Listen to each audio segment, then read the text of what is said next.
session is very timely because it's taking place just an year after the adoption by the Commission of the Communication on Sustainable Economy.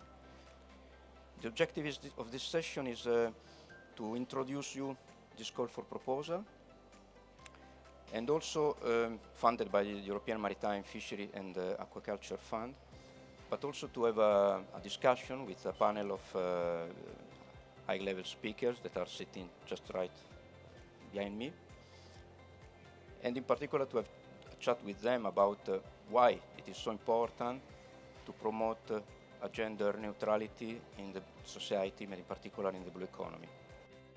What comes to your mind when one says women in the blue economy? To me, means radical, significant changes towards the sustainable management of the ocean and towards equity. Now it means marginal work because women now, for my knowledge, are only marginal works in a sector mainly governed by men.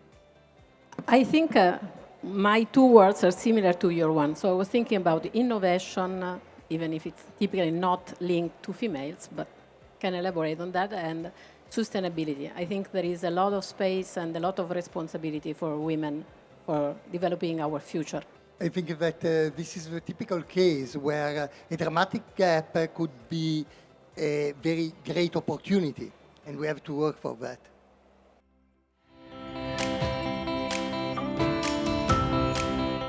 Absolutely. Ocean literacy is very important because the better understanding we have of the benefits that we get from the ocean, what threats in it, the better we also understand the relationship we have with the ocean and the disparities that come as a result of it. So I'm sure you all know that women make up most of the workforce in coastal and maritime tourism and in fisheries. But yet, according to the UN, they have the lowest paid jobs at the lowest ranks and least protected. So this means women are, for example, involved in fish processing, but they have very little presence in ocean decision-making and in ocean management. So ocean literacy can help bring these opportunities in financing, in training, in bargaining power, in the market, and so on, and help us evolve into a sustainable, equitable, and resilient blue economy that doesn't only focuses on the economics, but also on society, and help us push and advance on the SDGs. So, considering that the European Year of Youth focuses on imagining a better future, digital, greener, and inclusive, ocean literacy brings the missing component, which is making it bluer as well. And this means giving women and girls the tools to own that great power they have to make this better future happen. And not only by protecting the ocean and managing it sustainably, but also to demand the equal place we deserve in this world.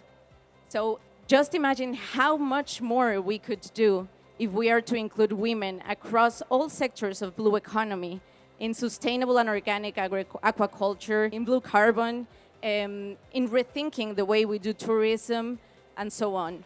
So for giving these opportunities, we still need to push for a change in mindset and in policies, which is why this call, Women in the Blue Economy, is so important, and I hope is the first of many calls to come and the first opportunity of many others to come. Thank you.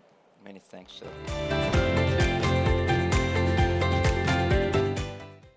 Well, let me first say what is the reason or what can be the drives that could make women succeed when leading initiatives in the blue economy, because I think there are different possible answers. I think there are a lot of opportunities on what we are hearing to have other women succeeding in the future for this. And I think women have a number of reasons why Europe, would benefit from more women going through this path. To succeed in this direction as an entrepreneur, you need to have a clear vision and a passion in what you do. And definitely, when we are speaking about the future of our life, we're speaking about exploiting sustainably, okay, the resources we will have for the future, and they will come from the seas and the ocean, okay? And we, as women, we care about the future, we care about green tech, we care about sustainability, and we need to protect the future use of these resources, which will be the ones available for the future of humankind. I see a lot of women with this passion. So this is the premise to succeed. Second, you need to have, if you want to build a successful deep tech, you need to have the technical knowledge and to be an innovator. It's not easy, but I don't have any evidence, despite this is not perceived, that there are less female among the few innovators than male. Third point, then when you build a company, you have to succeed being resilient and flexible and drive a team which will be made today of more male than females. You lead by that drive. You use all resources, discussing with the drive of succeeding, for instance, even impacting, so doing business for good, and listening to everyone and exploiting at best and creating the best working environment also for male. Just an observation. Actually, the problem is that there are all the evidence I discovered during these years that actually females succeed even more, okay? So in terms of revenues, of business and so on. There are challenges, okay? We don't have the funds. It's not so easy to get VC money, to have investors, but Europe can do a lot for that.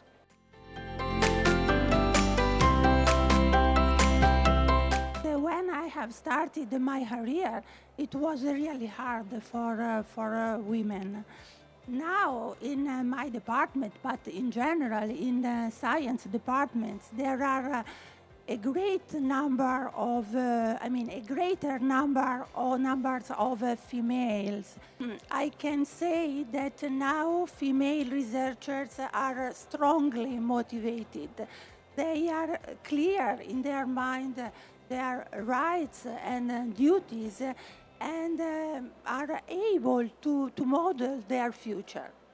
However, I would like to add that also now there is always a big problem related to reconcile career and family. It is always present in our field.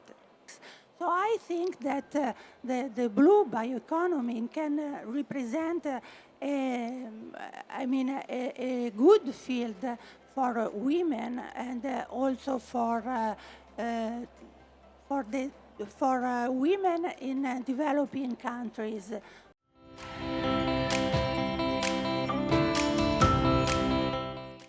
In Blue Roses project that was funded by MFF, we started to approach this topic of women in blue.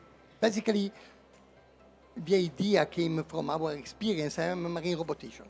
And the result was basically that a colleague of mine had a great collection of photographs where there is a she and 25 males. And so, okay, what is it? How it happens? We started in this Women in Blue initiative that has, as I will say briefly, different pillars, let's say. One is to collect numbers. One other thing is try to share the experiences of women involved in that. So the other pillar were interviews and a kind of a blog with a podcast about women who were involved in marine robotics research and entrepreneurship. Then there was another part, another pillar, that is strongly related to the question that was made before. There is also what we can do at a very low level, in every day. So, but this was our experience, and thank you very much for